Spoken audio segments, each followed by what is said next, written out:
Hello बच्चों, good morning. मैं आज आप लोगों को फिजिक्स जो भौतिकी है, भौतिकी के पहले चैप्टर का आज मैं आप लोगों को ऑब्जेक्टिव जो वस्तुनिष्ठ प्रश्न है उसका मैं क्लास लेने जा रहा हूँ। और आप लोगों को इसमें 21 क्वेश्चन मिलेंगे, 21 क्वेश्चन मिलेंगे।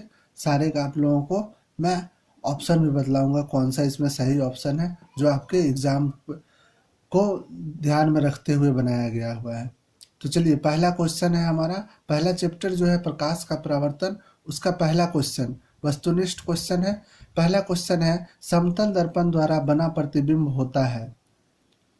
समतल दर्पण द्वारा बना प्रतिबिंब होता है काल्पनिक, वास्तविक, दोनों या इनमें से कोई नहीं। तो हमारा आंसर है पहला क। क जो होगा वो आपका सही आंसर होगा। दूसरा हमारा क्वेश्चन है, प्रकाश के परावर्तन के कितने नियम हैं। तो प्रकाश के परावर्तन के हम लोग दो नियम पढ़े हुए हैं। तो हमारा कितना नियम है? दो। तीसरा क्वेश्चन है, अवतल दर्पण के सामने वस्तु को कहाँ रखने पर समान आकार का प्रतिबिंब बनता है। तो जब हम वस्तु को फोक वक्रता केंद्र पर रखते हैं तो उसका प्रतिबिंब जो है वो समान बनता है। मतलब जितना बड़ा वस्तु रहेगा उतना ही बड़ा प्रतिबिंब बनता है। चौथा क्वेश्चन है हमारा, अवतल दर्पण की फोकस दूरी उसकी वक्रता त्रिज्या की आधी होती है। ये हम लोग क्वेश्चन पढ़े हुए भी थे और इसको सिद्ध भी किए हुए थे। अगला क्वेश्चन है, वस्तु से छोटी और आभासी प्रतिबिंब इनमें किस दर्पण से प्राप्त होता है। तो पांचवा का आंसर हो जाएगा ग, उत्तल दर्पण। अगला क्वेश्चन है हमारा, अगला क्वेश्चन है, मोटर गाड़ी के चालक के सामने लगा रहता है कौन सा दर्पण जो है वो मोटर गाड़ी के चालक के सामने लगा हुआ रहता है। तो पहला आंसर होगा उत्तल दर्पण। सातवां क्वेश्चन है, उत्तल दर्पण द्वारा बना प्रतिबिंब होता है। उत्तल दर्पण द्वारा बना प्रतिबिंब होता है तो इसका हो जाएगा हमेशा सीधा। आठवां क्वेश्चन है, प्रकाश हमेशा चलता है, प्रकाश हमेशा चलता है सरल रेखा पर। नौवां क्वेश्चन है, दाढ़ी बनाने में किस दर्पण का उपयोग होता है। तो दाढ़ी बनाने में हम लोग जानते हैं कि दाढ़ी बनाने में अवतल दर्पण का उपयोग किया जाता है। किसका किया जाता है? अवतल दर्पण। गोलीय दर्पण के ध्रुव से फोकस की दूरी को कहते हैं। तो इसको हम लोग बोलते हैं फोकस दूरी। अगला क्वेश्चन है आपका 11वां नंबर क्वेश्चन है, किस प्रतिबिंब को पर्दे पर प्राप्त किया जा सकता है। तो इसका हो जाएगा ख, यानी कि वास्तविक प्रतिबिंब को हम लोग पर्दे पे उतार सकते हैं।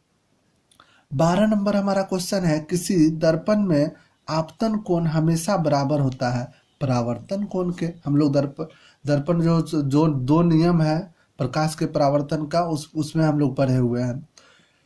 अगला क्वेश्चन है, प्रतिबिंब तथा वस्तु की ऊंचाई के अनुपात को कहते हैं। तो इसको हम लोग बोलते हैं आवर्धन। एम से जिसको सूचित किया जाता है, m is equal to v by u हम लोग पढ़े हुए हैं।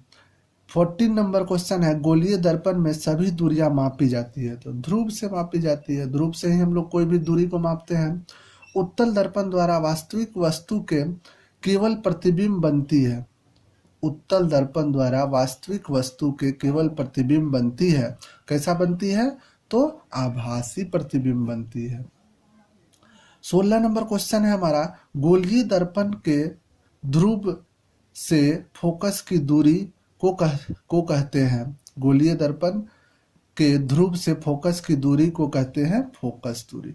अगला क्वेश्चन हमारा है 17 नंबर क्वेश्चन है, सौर ऊर्जा को संचित करने के लिए किस दर्पण का उपयोग किया जाता है, या सोलर प्लेट में किस दर्पण का उपयोग किया जाता है। तो सोलर प्लेट में हमारा अवतल दर्पण का उपयोग किया जाता है। अगला क्वेश्चन है, नंबर क्वेश्चन है, चिन्ह परिपाटी के अनुसार अवतल दर्पण की फोकस दूरी होती है। तो अवतल दर्पण की फोकस दूरी हमेशा ऋणात्मक होती है। 19वां नंबर क्वेश्चन है, एक दर्पण से किसी भी दूरी पर रखी एक वस्तु का सीधा प्रतिबिंब ही प्राप्त होता है। दर्पण हो सकता है, कौन सा दर्पण हो सकता है? उत्तल, समतल, ये दोनों या अवतल। तो इसमें होगा दोनों। दोनों जो होता है समतल और उत्तल दर्पण दोनों हमारा समान प्रतिबिंब देता है। 20वां नंबर क्वेश्चन है हमारा, प्रकाश की किरणों के समूह को कहते हैं। तो प्रकाश की किरणों के समूह को हम लोग पढ़े हुए डेफिनेशन किरण पुंज कहते हैं। 21वां नंबर क्वेश्चन है, गोलीय दर्पण के मध्य बिंदु को कहते हैं। तो गोलीय दर्पण के मध्य बिंदु को हम लोग ध्रुव बोलते हैं। तो बच्चों इसी तरह से मैं हर रोज आप लोगों को हर सब्जेक्ट का 21-21 क्वेश्चन दूंगा।